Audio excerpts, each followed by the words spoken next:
Eh bien les amis, après quelques petits jours dans le sud pour me ressourcer, jours dans lesquels nous avons dû d'ailleurs échapper à un petit incendie, me voici de retour pour notre rendez-vous hebdomadaire de la FAQ et nous l'avons pu le faire en live cette fois-ci et j'étais très content de partager ce moment avec vous. Je vous invite vraiment, si vous regardez ces vidéos en rediffusion et que vous avez un jour l'occasion de passer nous faire un coucou, c'est vraiment un moment très chouette que j'adore passer en votre compagnie.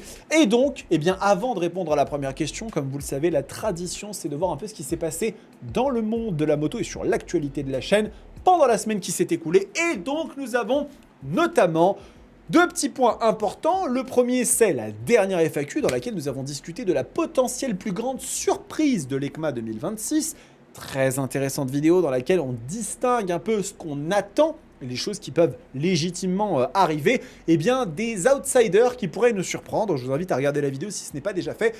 Et juste là, vous le voyez, on a l'essai de la Ducati Monster, un essai auquel vous avez fait un très chaud accueil. Et je vous en remercie puisque il s'agit des nouveaux formats, ces nouveaux formats dont nous avions parlé ensemble, dans lesquels eh bien, on va avoir quelque chose d'un petit peu moins monté sur la forme, mais sur lequel le fond reste exactement le même, à savoir toutes les informations que j'ai l'habitude de vous donner sur la machine, de façon à ce que vous puissiez avoir tout ce qu'il vous faut pour savoir le moteur, la partie cycle, etc.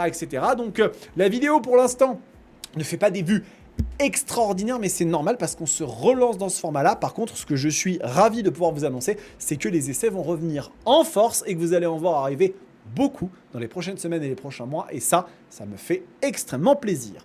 Prochaine et première question de la part de Sinbikeuse qui nous dit « Qu'est-ce qui te plaît le plus sur cette machine ?» Alors, là, il y a un petit piège parce que Sinbikeuse ne nous parlait pas de la Monster. Elle nous parlait de cette moto, ma nouvelle machine, la R1300R, pour laquelle vous allez avoir très bientôt une grande vidéo dans laquelle je vais vous donner un petit peu mon ressenti après plusieurs semaines à posséder la machine et surtout les qualités et potentiellement les défauts de cette moto.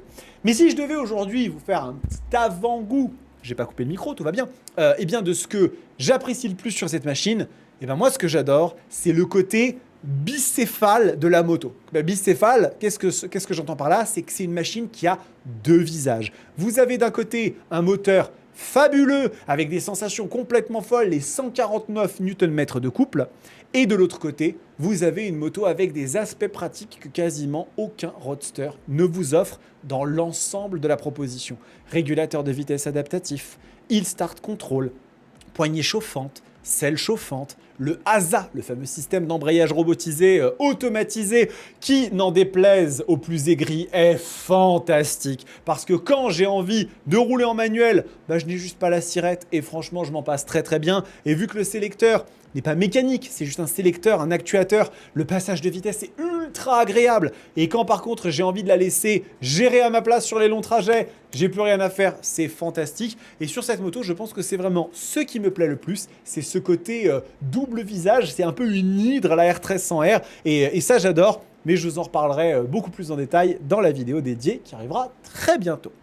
Prochaine question de la part de Ethan Jim ASSM qui nous dit l'EICMA 2026 commence à quelle date? Continue ce que tu fais, t'es le meilleur. Un grand merci. Vous êtes nombreux à m'envoyer des messages d'encouragement et je vous en remercie énormément. Et donc oui, bientôt, ça va arriver, le plus grand rendez-vous, le plus important en tout cas de l'année pour toute motarde et motards qui se respectent, à savoir l'EICMA, le salon de Milan, au Roffiera Milano, qui aura lieu donc, c'est indiqué juste ici, du 5 au 8 novembre 2026. Alors, petite précision, parce qu'il y a un petit twist, on va dire, c'est que le salon est ouvert pour le public du 5 au 8 novembre, mais pour la presse, il est ouvert du 3 au 4 novembre, ce qui veut dire que votre serviteur ici présent vous fera, comme chaque année, une couverture complète, détaillée, exhaustive de ce salon.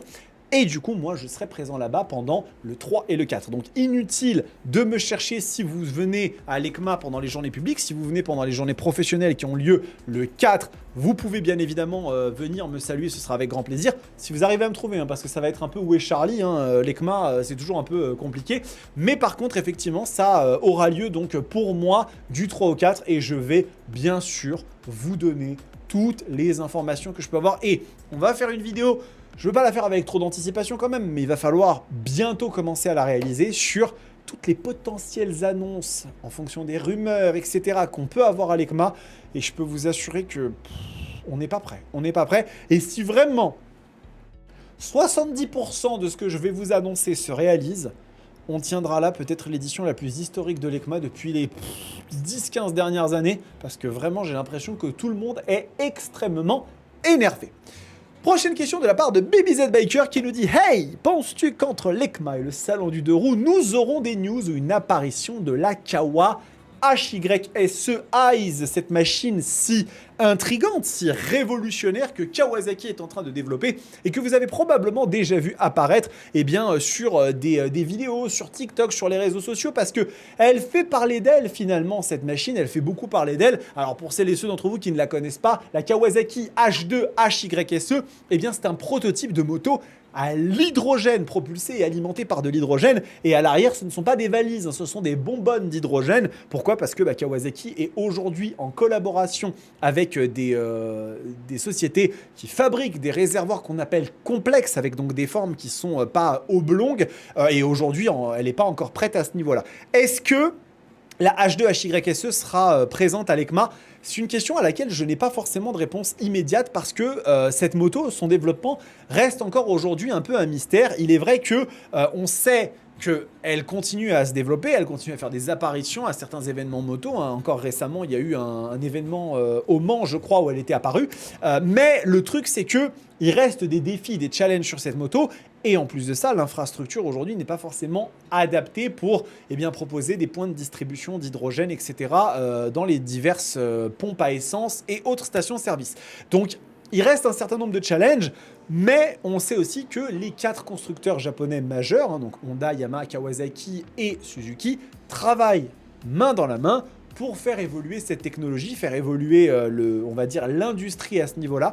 Donc, je croise les doigts, mais je pense très sincèrement que Kawasaki risque d'avoir d'autres cartes dans ses mains à jouer et que ce sera plutôt celle-ci qu'on verra à cette édition de l'ECMA. Mais une surprise n'est jamais refusée. Prochaine question de la part de Valentin Boitel qui nous dit « Comment prendre de l'angle, poser le genou sans crainte et de façon safe, merci ». Alors, question extrêmement intéressante, mais pour laquelle je vais vous dire tout de suite que je ne suis pas la personne la plus adaptée pour y répondre, tout simplement parce que, vous le savez, moi, je ne suis pas un féru de circuit et de piste, puisque là, tout ce que je vais vous dire concerne la piste et le circuit. Poser le genou sur la route, c'est quelque chose de dangereux, parce qu'il n'existe pas véritablement de courbe sur les routes de France que vous puissiez passer à la vitesse réglementaire et poser le genou. C'est pas prévu pour. Donc là, on va parler véritablement de circuit. Moi, j'ai une expérience de circuit parmi d'autres. Là, ici, vous avez en fait la vidéo que je vous avais proposée lorsque j'avais fait l'essai de la GSX 8R et qu'on était allé au circuit du Val de Vienne, accompagné et coaché notamment par Greg Black, un très grand champion, qui nous a coaché et nous a appris un petit peu pas mal de choses, notamment le circuit. Bon, vous voyez, moi là je suis pas du tout attentif, hein, j'étais sur mon téléphone, et qui nous a donné un peu les gestes à avoir, comment se passaient les différentes phases de pilotage, etc., etc. Parce que pour moi, tout ça, c'était extrêmement nouveau. Si je devais donner un conseil global, je dirais que apprendre à poser le genou ou prendre de l'angle, ça ne doit pas être un objectif. Ça doit être la conséquence logique, pour moi, du fait que vous deveniez de plus en plus bon à prendre de l'angle avec votre moto.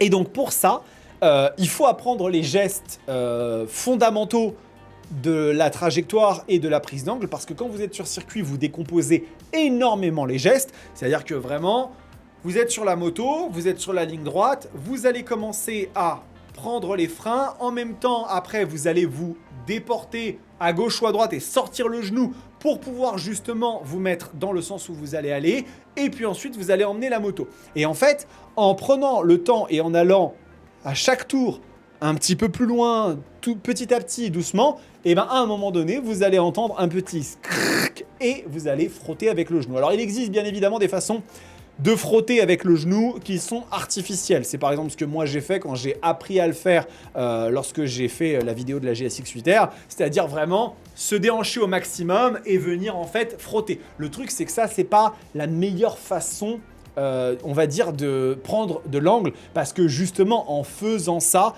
en fait vous créez artificiellement un déport alors que la machine vous pouvez l'emmener beaucoup plus facilement sans forcément avoir à aller vous décaler complètement. Donc c'est un équilibre on va dire, mais prendre de l'angle pour moi c'est la conséquence directe du fait de devenir de plus en plus bon, on va dire, de mieux en mieux lorsque vous pilotez la moto. Et en fait, ça se fait naturellement en prenant le temps, en y allant tranquillement et surtout en décomposant les mouvements. C'est pour moi le plus important. Prochaine question de la part de Elmezzo915 qui nous dit ton avis sur l'élite DK et Pau sans chicane trop normalisée.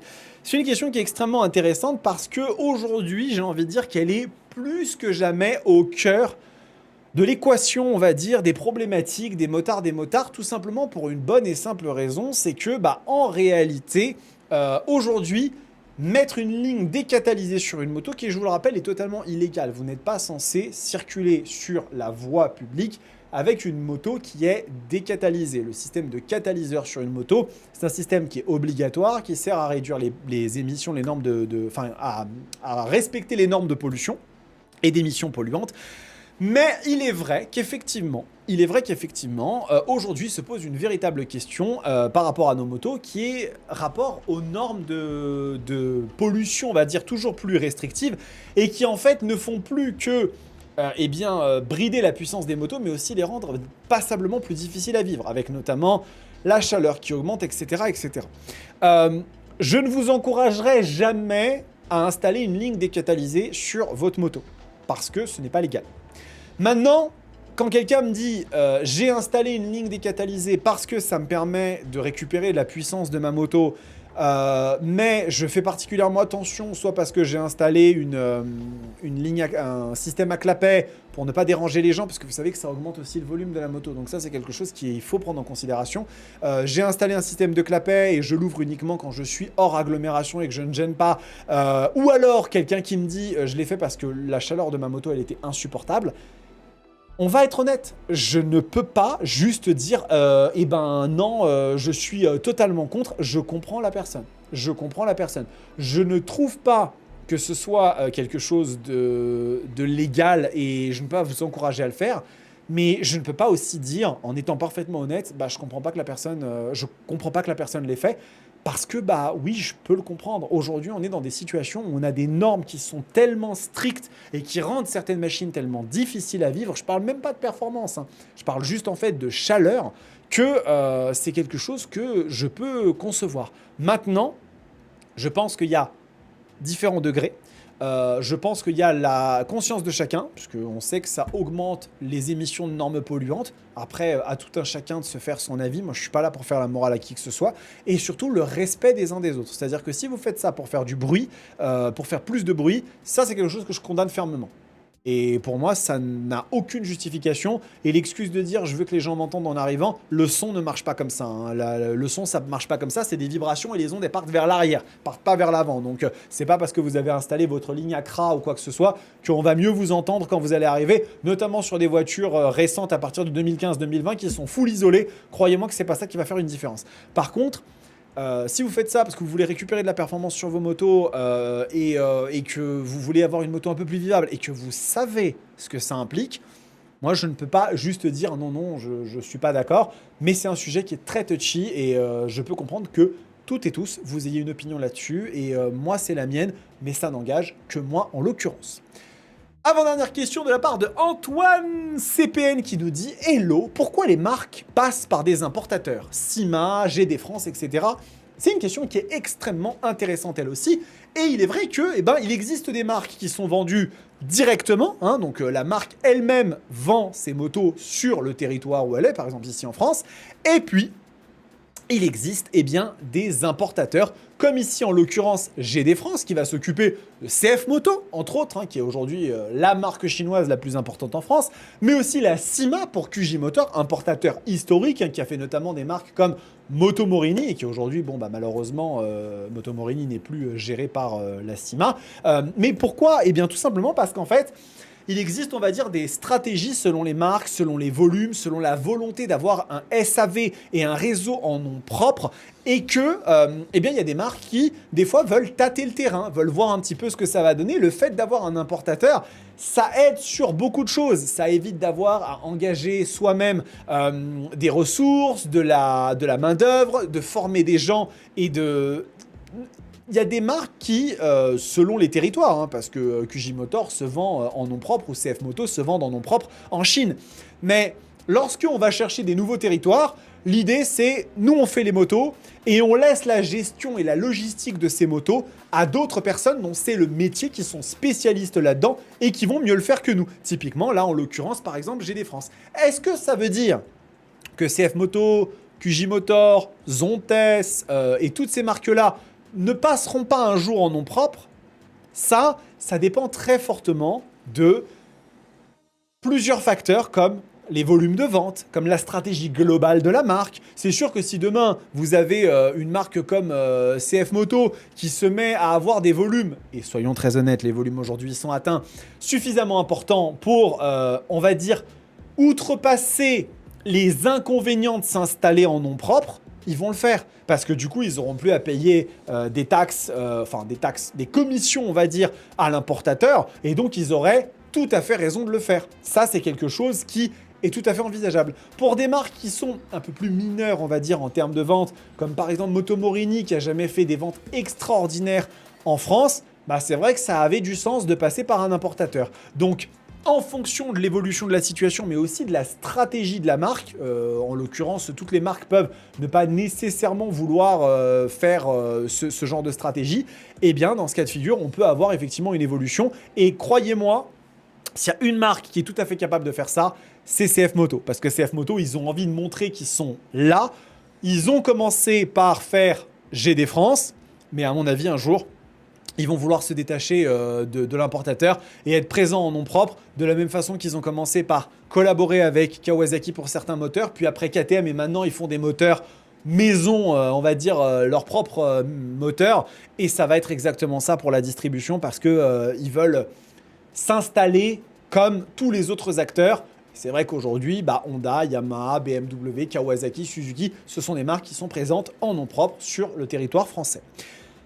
Prochaine question et dernière question, ça a été une longue FAQ aujourd'hui. Donne-nous ton estimation, s'il te plaît, sur le prix de la future V4 de chez CF Moto.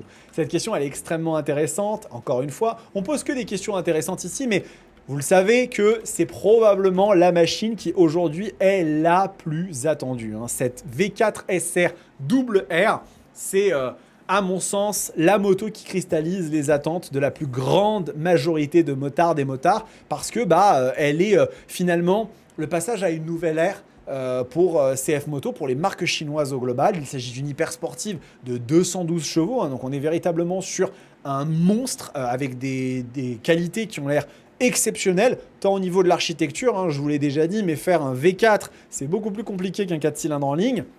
Faire de la suspension semi-active, des ailerons adaptatifs qui bougent en fonction des contraintes aérodynamiques. Il y a énormément de choses sur la V4 SR-WR qui nous font penser que cette moto risque de véritablement changer la donne pour les constructeurs chinois et propulser CF Moto à une autre galaxie, dans un autre univers en termes de crédibilité.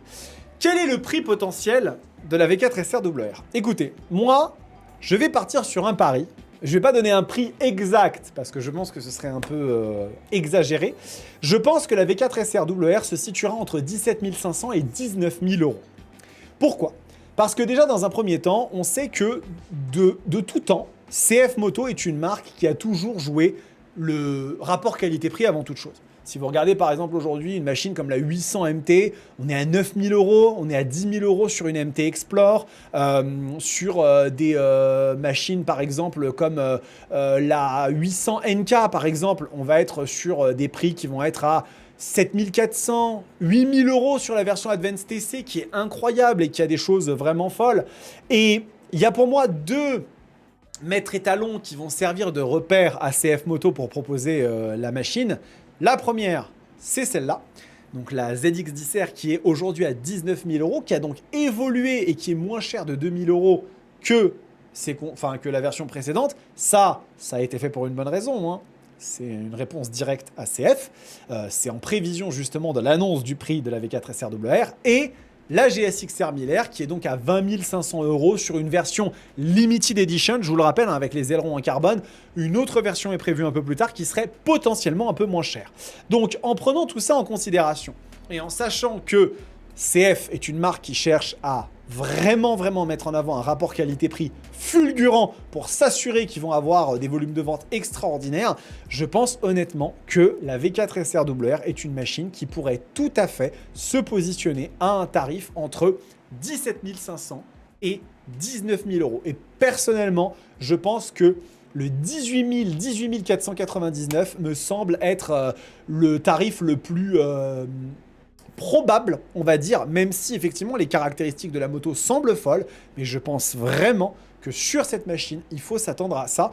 Et si c'est le cas, oui, je vous le dis, certains constructeurs, certaines marques vont pleurer, littéralement, parce que c'est un raz-de-marée, c'est un véritable raz-de-marée. Proposer une hyper sportive à moins de 18 500 euros avec un V4 de 212 chevaux, avec des suspensions semi-actives, de l'aéro adaptative, enfin, bref, c'est du jamais vu. Et donc, écoutez, ça va être extrêmement intéressant. Ce qui est sûr et certain, c'est que nous sommes à peu près à la moitié du mois d'août et qu'il reste donc septembre, octobre, 2 mois et demi avant l'ECMA 2026 et ça va être exceptionnel. Et donc, je vous invite bien évidemment à vous abonner à cette chaîne si ce n'est pas déjà fait. C'est le meilleur soutien que vous puissiez apporter à la Roadsters TV. Vous avez le statut Roadsters quand même, hein, j'en parle pas toujours, mais c'est un petit abonnement que vous pouvez prendre avec différents degrés, dont certains vous donnent accès à des vidéos en avant-première, comme par exemple l'essai de la Ducati Monster. Donc voilà, écoutez les amis, j'espère que cette vidéo vous a plu. Donnez-moi vos impressions dans les commentaires. Et en attendant, prenez soin de vous, kiffez vos bécanes. Ciao!